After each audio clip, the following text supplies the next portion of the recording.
So I have faced professional pitchers, college pitchers, people who have thrown 90 miles an hour, and I've always wondered, what is it like to face an elite softball pitcher? And I found out today, and I can tell you from firsthand experience, she throws gas with exceptional pitches. And if you've ever wondered if you could hit a pitcher the caliber of Caroline Tabor, the answer is probably no. With that, it is our pleasure to bring in two-time Gatorade Player of the Year and defending state champion, and more importantly, Princeton-bound, Caroline Tabor. Hi guys, thanks for having me. That's heavy duty. Princeton bound, your senior season. You go out in style this year, huh? Yeah, I mean, it's the only way to go out. ECC championship, state chip as well, on top of the world. You're making the rounds a little bit here, a little banquet tour, and welcome to Casey and the Sports Doctor. Thank you. So you have done something which is very difficult, and the Sports Doctor just talked about the grades, and clearly you have them. So I'm curious, what was the more rigorous path for you to become an elite athlete, a state champion athlete, or the academic road necessary to get into an Ivy school like Princeton? I would definitely say it's the academic road, because the sport, everyone loves to play their favorite sport. It's that's what you go out and do. And even practicing for the sport, or lifting and conditioning, it's it all just makes you better at the sport. But I don't know a single person who looks forward to coming home from a game and reading a chapter about electrochemistry. That's definitely the hardest part, is keeping up with the grades. So the sports, the actual on-field softball stuff you thought was easy? Yeah, that's I enjoy it. I love to do it. There's nothing else I'd rather be doing. Undefeated season this year, and it wasn't an easy road for you girls. Definitely it was, a trip up to Southington, 2 long extra inning games, the regular season against NFA, a nail biter in the ECC championship. First let's start with the Southington game. Going up there, taking on, 77-game winning streak. What's the mood of the team going up to Southington? I think on the way up, we just had to try and keep it light. We were playing music, trying to dance to it, trying to keep it all in the back of our heads, but you could definitely tell there was a different intensity that game going up there. So back when I would travel to games, it was Al B. Shore and Stevie B. What's the music of the Fitch softball team heading to Southington? We're big fans of Danza Kuduro, which is a song that is not in English. I couldn't tell you what language it is, but it's pretty peppy. And then they like a lot of rap music, a lot of Drake and Future, Jumpman. You definitely. like Drake? No. You don't like Drake. But yeah, I like Drake's cakes. Yeah, Big fan of those. All right, so extra inning game, down 1-0 to ECC championship game. Bottom of the 7th. Bottom of the 7th. 2 outs, down a run. Did you ever at that time think that you were going to lose? And would the trip through the state tournament would have been different if you guys lost that game? I think it would have been, just seeing how, because my sophomore year when we won the state championship, we also lost in ECCs to NFA. Wow. So okay. I think if we had lost, we would have used it as a motivating factor again, like how we had sophomore year. So. Okay, so a loss at that time you don't think would have hindered you guys on a run to? I don't think so, especially because we had so much respect for NFA. We knew they were a team of our caliber, so it's if you're going to lose to someone, might as well be to someone as good as NFA. So my son, in the junior voice of game day, 8 years old, insisted that he was very curious. He's practicing to be a pitcher right now, so he wanted me to ask you, who taught you how to pitch? I taught myself, and it was horrendous at first. I started learning how to pitch when I was 10 years old, because my Little League All-Star team needed a pitcher, and we didn't have anyone in my age group, so I was like, why not?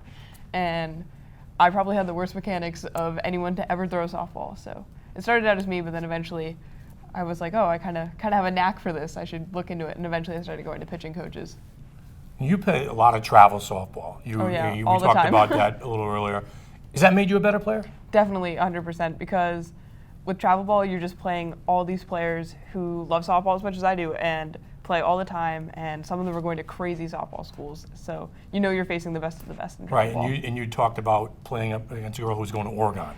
So you have to get out and see what kind of talent is really out there. Do you accept that challenge playing at Princeton?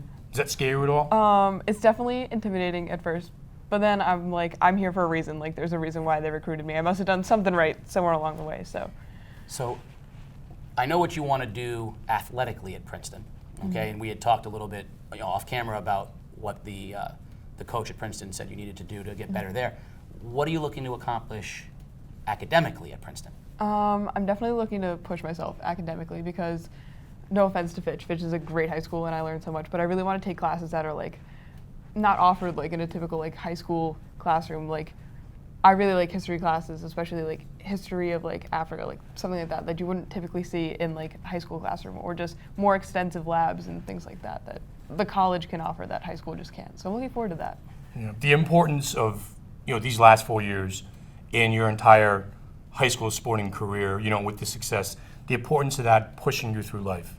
I think it's just been great to learn that your teammates are always there for you, and I think it's not just necessarily teammates in that sense. Like, it's also like you can rely on your family and friends like to be there for you when you need something. Like, because my teammates obviously became like family to me, but it definitely opened my eyes to being like, you can't like do these types of things alone. Like, you can't just pitch yourself to a state championship on your own. Like, you need to have someone producing hits, and I think life's kind of the same way. Like, you can't just go it alone. Like, you gotta have friends and family who have your back. So whether you know this or not, and you're very humble, but there's an entire generation of young softball girls out there in southeastern Connecticut who would desperately want to be you.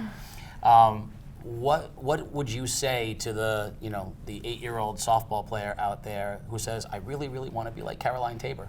I think the first thing would be, do not let your failures stick around too long in your head, because the first game I ever pitched was against New London in All-Star season, and we were up 4-0, and then I literally walked everyone to lose 5-4. So I just think it's like you just have to continue to keep working hard, and if it's something you love to do, then go out and practice with your dad or your mom, or like get someone to catch for you. And it's all about just like your inner drive. Like, work as hard as you want to. Like, don't push yourself if it's not your favorite thing. But yeah, like, you can accomplish it if you just want to keep trying. Are you upset that Casey actually made contact against you? No, I'm not upset. I know, like, eventually people like, especially with the fastballs, like people time them, Yeah, like yeah, they hit him. So yeah. he didn't have any base hits. So it I mean, doesn't matter. he didn't really hit the ball out of the infield. So. Yeah, he didn't get anything off the ground. Let's be clear about something. Okay, you're younger than me. Sure. That's true. You're far more talented than me, and you're going to Princeton, which means you're probably smarter than me. I am not going to disagree with any of this. I was prepared to not like you at all, but you were very gracious in not embarrassing me any more than I already embarrassed myself out there, and you are impossible not to root for. So Thank you. Tremendous role model as well to young people out there. Very Thank you. It means a lot. Yeah. So, Caroline Tabor, everybody, Fitch High School, defending state champion and 2-time Gatorade Player of the Year. A class act,